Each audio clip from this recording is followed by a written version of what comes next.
I want to pick up on your point about how structural inequality gets reproduced in every new system that we generate unless we're really thoughtful about it.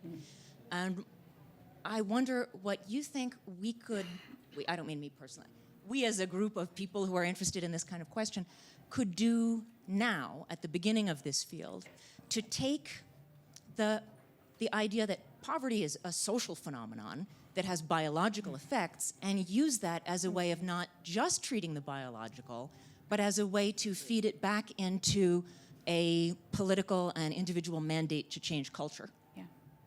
Love that question. Well, I just want to say it's also historical, Yeah. right? And I think that that's probably, I was in a panel earlier and talking about it's one of our special gifts in the country is that we tend to be enormously ahistorical and acontextual.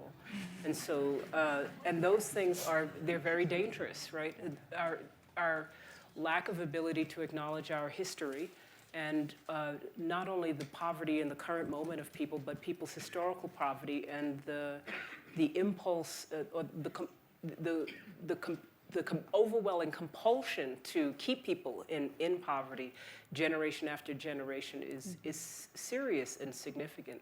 And I think it's not just that there's structural inequality, there is political inequality that is part of that. And so it's really like not just being thoughtful, right, but really, I think a very broad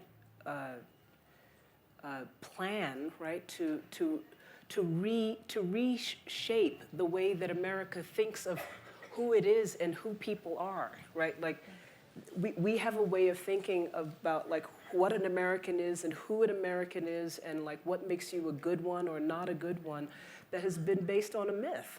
Yeah. And if those ways of thinking are not addressed, then the structural inequality will remain intact in people's hearts, even if not on paper.